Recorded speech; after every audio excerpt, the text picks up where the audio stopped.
ആദ്യത്തെ എത്ര അഖണ്ഡസംഖ്യകളുടെ തുകയാണ് 55?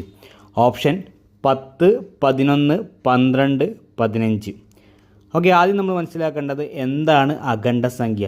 അപ്പോൾ അതിന് ഇംഗ്ലീഷാണ് ഹോൾ നമ്പേഴ്സ്. ഓക്കെ, ഇപ്പോൾ എന്താണ് അഖണ്ഡസംഖ്യ അല്ല ഹോൾ നമ്പേഴ്സ് എന്ന് വെച്ച് കഴിഞ്ഞാൽ, സാധാരണ നമുക്കറിയാം എണ്ണൽ സംഖ്യ അല്ലെങ്കിൽ നാച്ചുറൽ നമ്പർ എന്ന് പറഞ്ഞു കഴിഞ്ഞാൽ 1, 2, 3 എന്ന് പറഞ്ഞ് നമ്മൾ എണ്ണാൻ ഉപയോഗിക്കുന്ന നമ്പേഴ്സാണ് അല്ലേ. അപ്പോൾ അതിൻ്റെ കൂടെ 0 കൂടിയും ആഡ് ചെയ്യുന്നതാണ് അഖണ്ഡസംഖ്യ. അതായത് 0, 1, 2, 3 ഇതാണ് അഖണ്ഡസംഖ്യ അല്ലെങ്കിൽ ഹോൾ നമ്പേഴ്സ് എന്ന് പറയുന്നത്. ഓക്കെ, അതിൻ്റെ തുക കണ്ടുപിടിക്കാൻ വേണ്ടി നമുക്കൊരു ഇക്വേഷൻ ഉണ്ട്, n × n-1 / 2. ഓക്കെ, അപ്പോൾ ഇവിടെ പറഞ്ഞ എന്താ, ആദ്യത്തെ എത്ര അഖണ്ഡസംഖ്യകളുടെ തുകയാണ് 55. അപ്പോൾ നമുക്ക് എങ്ങനെ എഴുതാം, n × n-1 / 2 = 55 എന്ന് കൊടുക്കാം.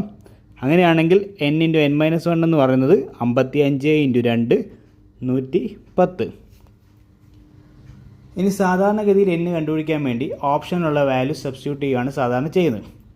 പകരം നിങ്ങൾ ശ്രദ്ധിക്കണമെന്ന് വെച്ചാൽ n × n-1 എന്നാണെങ്കിൽ 110ന് ശേഷം വരുന്ന പെർഫെക്റ്റ് സ്ക്വയർ ഏതാണോ അതിൻ്റെ സ്ക്വയർ റൂട്ടായിരിക്കും n-ൻ്റെ വാല്യൂ.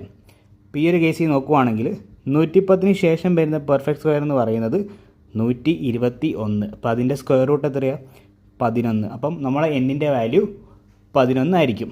ഇനി n × n+1 വരുവാണെങ്കിലോ, 110ന് മുമ്പ് വരുന്ന പെർഫെക്റ്റ് സ്ക്വയർ ഏതാണോ അതിൻ്റെ സ്ക്വയർ റൂട്ടായിരിക്കും n-ൻ്റെ വാല്യൂ. അപ്പോൾ ശ്രദ്ധിക്കണം, മൈനസ് ആണെങ്കിൽ ശേഷം വരുന്നതും പ്ലസ് ആണെങ്കിൽ അതിൻ്റെ തൊട്ട് മുമ്പ് വരുന്നതായിരിക്കും എന്ന് ഓർത്ത് വെക്കുക. അപ്പോൾ നമ്മളെ ആൻസർ 11.